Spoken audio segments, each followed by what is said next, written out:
This video is sponsored by NordVPN.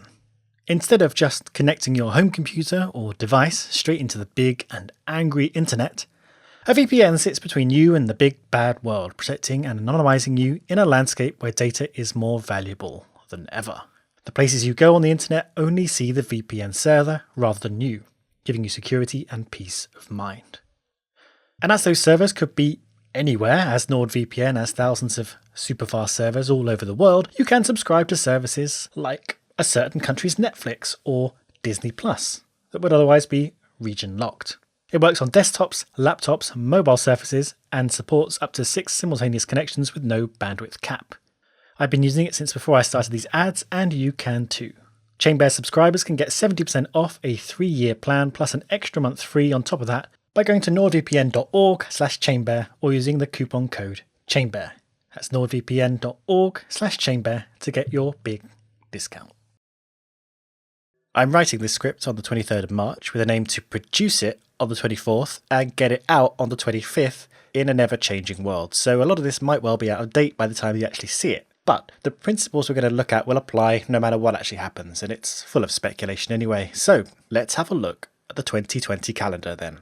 We're in a funny place right now where we don't actually know what the 2020 Formula 1 calendar looks like, and we're already supposed to be well within it. We can lay out the year like this, with each slot representing 1 week available for a Grand Prix. The 2020 calendar was supposed to look like this, with all the races filling these weeks as so. Now, the COVID-19 coronavirus started spreading in December, causing China to be postponed, and by the time we got to Australia, it was already too late to safely hold the race, and the Australian Grand Prix was completely cancelled. Since then, Bahrain, Vietnam, the Netherlands, Spain and Azerbaijan have all had their races postponed, with Monaco being cancelled completely. So that's 2 races down and 6 looking for new homes inside the calendar. At the moment, based purely on announcements so far, the season will tentatively start in Canada.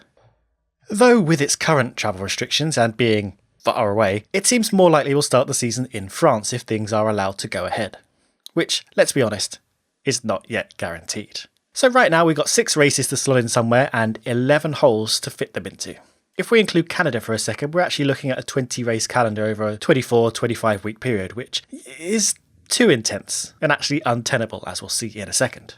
Chase Carey put out a press release on the 23rd saying F1 expects to run a 15 to 18 race reduced calendar, which isn't too bad really. It's on par with the length of seasons between 98 and 2010 kind of time. Another option, not apparently being explored but definitely being discussed externally, is creating a 2020 to 2021 super season like WEC did across the 2018-19 season.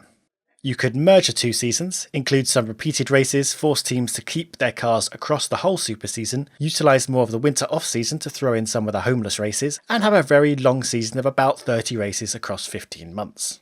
The exciting new 2021 rules aren't coming until 2022 now anyway, so if you force teams to work with the cars they have until then, that could save money and allow teams to focus on their 2022 cars too.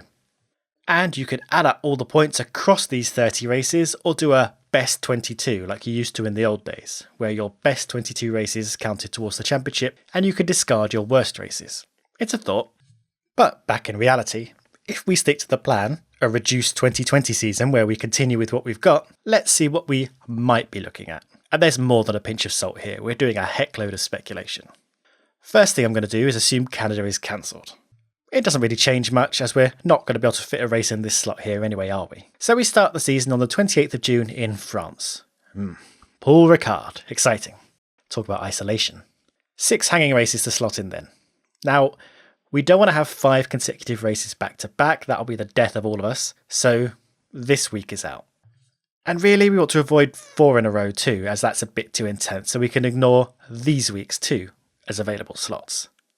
So really that leaves 4 available weeks to host Grand Prix. 26th of July, 9th of August, 23rd of August, and the 22nd of November or the 6th of December. Of course, we could move Abu Dhabi down to the 13th of December and free up the 22nd of November and 6th of December. So let's keep that in mind. Let's also make the assumption that Bahrain and Abu Dhabi will go back to back. That makes logistical sense, and when you're putting together an intense season, you don't want too many geographical headaches. I'm going to be brutal here off the bat and cut Vietnam from the calendar. It's one of the trickiest to move about, being a partial street circuit, and the race organisers did hint they could have used the extra year to prepare anyway. Street circuits will always be the least flexible to organise, perhaps something Liberty should take note of as they continue to flirt with cities around the world. That leaves 5 races. Let's make the bold assumption that China does get put back on the calendar somewhere. There's a lot of money in China after all, and Liberty will want that race if they can get it. For logistical sense, you'd want it near Singapore or Japan, but Singapore is run as European due to it running on European time, so let's pair China with Japan. It can only go in either of these awful slots that would cause a quadruple header, so we're going to have to ask USA and Mexico to budge up a bit into an America's triple header, which could be fun. Now we've got Japan and China back-to-back in October, the American leg, and then a finale double bill in the Middle East. So, just Spain, the Netherlands, and Azerbaijan left. There's really only 2 slots left here in the summer without causing nightmares, so we're going to have to drop one of these events. Spain has the virus pretty bad and the race organisers are having their own political infighting, but it is a permanent, well-established circuit. Azerbaijan is a street circuit, so harder to move, but it does bring in a lot of money. The Netherlands is a permanent circuit, but also might prefer that extra year of preparation. So, for simplicity, I'll just assume the existing races carry on, but who knows honestly. So Spain and Azerbaijan, with a little jiggle from Hungary, can slot in nicely to finish a fairly basic calendar setup. No single weekends, 7 double headers, and 1 triple header. 17 races in 23 weeks. It'll be tough, but doable. Now let's also note that in a reduced season, the value of each race for the drivers and teams goes up in terms of how much each position contributes to the overall championship. 1 race out of 22 is 4.5% of the whole season. 1 race out of 17 is 5.8% of the whole season. So in a 17 race calendar, each race is 29% more valuable than it would have been before, all things being equal. In a 22 race season, you can have a bad race, a retirement, a strategic blunder, and make it up elsewhere. In a 2 race season, you really need to maximise each race. 1 bad race means half of your season was poor. So, any reduction in the calendar ups the tension, and whoever comes out on top will certainly be a worthy world champion in this intense, shortened season. So who's it likely to be? Well, obviously I can't say, especially given that pre-season technical development has increased by about 11 weeks in this scenario. So we don't even know what the pecking order is going to be even after winter testing. Teams will have gone back to their bases and worked to improve everything, and will probably turn up at whatever the first race is with full-on B-spec cars. But we can look at a few things, like which races are missing and see who would be favourites for those races. Not having them on the calendar would be bad news if they were expecting good points. So in my scenario, these 5 races are missing. Obviously we can't know much about the Netherlands or Vietnam, so let's ignore those. Australia. Between 2016 and 2019, Mercedes scored 142 points, Ferrari 114, and Red Bull 57. So it being cancelled seems a really good thing for Red Bull and a bad thing for Mercedes all in all. Monaco though, well, it's been much more even across the 3 teams, but Red Bull have been particularly strong but for errors. The gap to Mercedes is much smaller here, and Red Bull will be ruining not being able to make up good points here. Canada is a similar story to Australia really, in that Mercedes have tended to lead the way, and the German team would prefer not to lose this track, while their bogey tracks like Mexico, Brazil, Singapore and Austria remain. So overall, if the season, as expected, is a fight between Mercedes and Red Bull, I'd say Red Bull will have a good reason to be buoyed by this change of calendar.